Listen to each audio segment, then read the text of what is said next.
Hey everybody, Rachel here from healingourhomes.com, and today we're talking about should you cheat when you are doing keto. So this is one of those controversial keto topics that everyone disagrees on, so I'm just going to give you my opinion. First of all, it really depends on you. You know, we don't get overweight because we have a healthy relationship with food. We don't get overweight because we're really good at, stopping at a healthy portion size or having self-control over what we eat. I have lost 80 pounds eating a dairy-free keto diet with heavy focus on whole foods and detoxing. I went into it to heal my body, heal my gut. So it wasn't just about losing weight, right? So I was also looking at what I was eating. So I was very motivated not to eat sugar and junk from the perspective that one, it would raise my blood sugar, and I was trying to heal insulin resistance, which I did. But two, it would feed the bad guys in my gut, which my number one goal, right, was to kick them out of there. So think about your goal in doing keto, and add those on to just gaining weight, right? Because losing weight is a long-term thing. So it takes time. And I remember at the beginning feeling like so overwhelmed. Oh my gosh, I'm gonna have to make so many good decisions in a row before I get a payoff. And that is true, but you can do it. If I can do it, you can do it.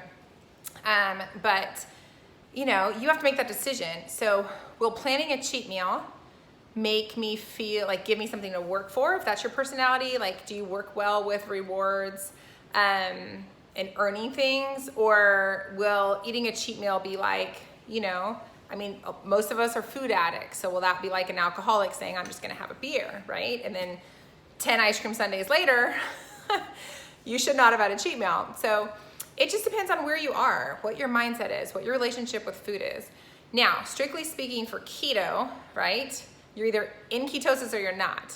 And if your cheat meal is gonna be high in carbs and non-keto food, you're gonna knock yourself out of ketosis, kind of sabotaging yourself. Now, there are people who say that you should do that every once in a while, keep your metabolism going. You're gonna have to do your own research on that. I'm not sure I totally buy that. Here's what I did. So for me, I cheated once a month and only once a month. Like literally when I was losing my 80 pounds, I only cheated once a month. It was always sushi every single month.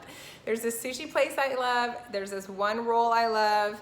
And yes, I know I can get it without rice. It's not the same. I do order it light rice and try to stay off the eel sauce because that's the sugary part, right?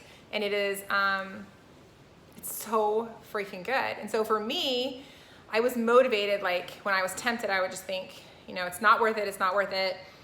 10 more days till my sushi, or, there was a few months where I might have picked something else, but I was able mentally to get right back on keto the next day. Now, did that sushi knock me out of ketosis? Yes. Did it make me feel like crap? It depended, especially in the beginning. Yes, it would make me feel like crap because I still had insulin resistance. So I would tank my blood sugar, and you know that feeling? You probably know it if you need to lose weight, because I felt like that all the time, every time I ate carbs, that super heavy, yucky, sleepy feeling, right? And so I did feel like that some of the times that I decided to cheat and have my sushi meal. There were times I remember where I went with girlfriends, I had 2 huge rolls, I had rice, definitely knocked myself out of ketosis, felt amazing. We walked and we talked afterwards, and I never had a big crash. So it just kind of depends on you and your health. There were other times where I definitely felt like total crap. So in my hardcore losing, it's once a week, very strict, very regimented, that worked for me. Now, that doesn't mean that I can cheat and not have problems, because I am a food addict. I will always be a food addict. I will always be a sugar addict. And so when I'm around sugar, I don't have a lot of self-control. So I have 5 kids, 3 are teenagers, and we do not keep crap in the house. There's not Oreos in here. There's not sugar cereal. There's no soda. We don't keep it in the house. 1, because it's bad for them. 2, because I will eat it. So last night we had cake for my daughter's birthday. And honestly, I'd planned on having some. I'm in maintenance mode and had been really, really strict. Got a little off the last couple days. But I definitely had those feelings of like, I wanted to eat the whole cake, right? Thankfully I couldn't, because there's a million people in my house who ate it with me, but I did have a big piece. I did have the icing, and it was so good. And guess what? I felt like total crap all night. I felt heavy. I felt like just that low blood sugar, yucky, gross feeling. It wasn't good. So, you know, you just have to decide, like, is this worth it? Okay, so chocolate cake's my weakness. So when I want to have chocolate cake, like, is it worth it? I know I'm gonna feel this way afterwards. So I just have to decide, yeah, you know what? I freaking want some chocolate cake. I'm gonna have some, and I know I'm gonna feel like crap, and I'm gonna take some digestive enzymes, and I'm gonna put some oils on my stomach to support my digestive system, maybe take a couple extra probiotics, and I'm gonna get back on the wagon tomorrow.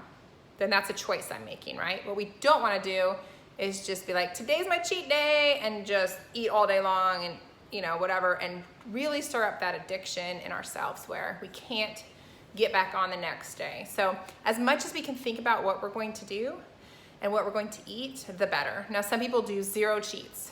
If you cannot handle cheating and going right back on, or that might not work for you. Like my scale went down every single time I got on it when I was in my hardcore losing months. Like literally every single day it was at least 0.1 lower. So when I would cheat, and have that one meal, you can't gain 10 pounds back. You can gain 5, you can't gain a whole pound of fat back in one meal, right? You can gain water weight back. So my weight would go up because I would maybe have some inflammation, some water weight. And then because I went right back on keto, it went back down. I'd be back in ketosis. The longer I was in ketosis, the faster I'd get back in. So it used to be 3 days, and then it would get to where it was like within 24 hours, I was back in from cheating.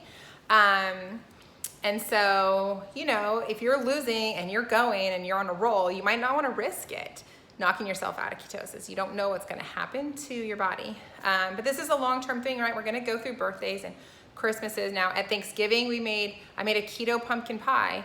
I made keto broccoli salad. I didn't eat a roll, okay?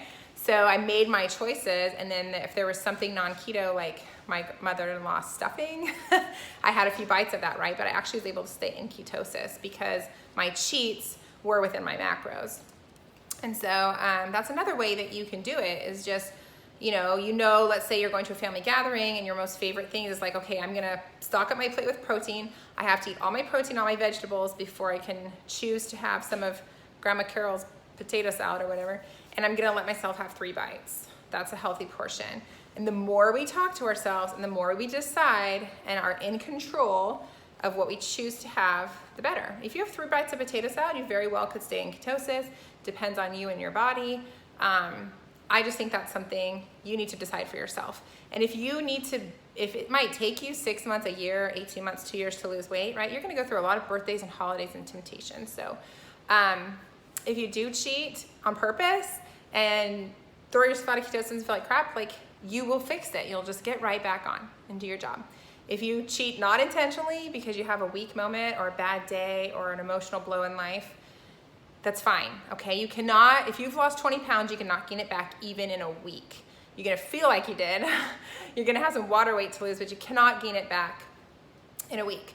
And so you're gonna pick yourself back up again. You're gonna, get recommitted, get back on keto, get back in ketosis and feel better. Drop that water weight. Water weight's gonna come off and you're gonna feel much better again. So make that choice for yourself. I would say, at least for 3-4 months, maybe do no cheats. See how you're doing. Some people only cheat with healthy food, like they have some sweet potatoes or sweet potato fries or something that's still not gluten. Like I still won't eat gluten typically. Or dairy. My cheats are usually full of sugar and sushi. And so, you know what? I still lost 80 pounds. I cheated once a month, I lost 80 pounds. So find what works for you. Let me know what you do. If you eat keto, comment below, let me know. Are you 0 cheats, planned cheats? Sometimes you screw up because life's hard and then you get right back on again. And do you keep losing weight, right? That's what matters, that we keep healing our bodies. And like 99% of the time I'm doing what's right. And 1% of the time I either go ahead and enjoy that piece of chocolate cake, or I have a bad day and mess up and pick myself back up again. It's all gonna be fine. Still gonna heal my body. Long-term success is still gonna happen. And you know what, when we slip up and we find ourselves gorging or overeating, then it's a good time to say, okay, what's the feeling behind this? Why am I doing this?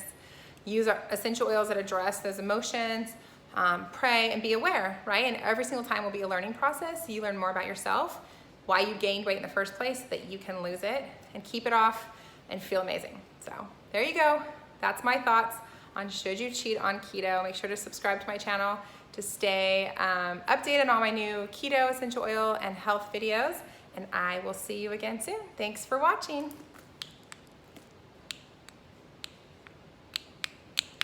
It never turns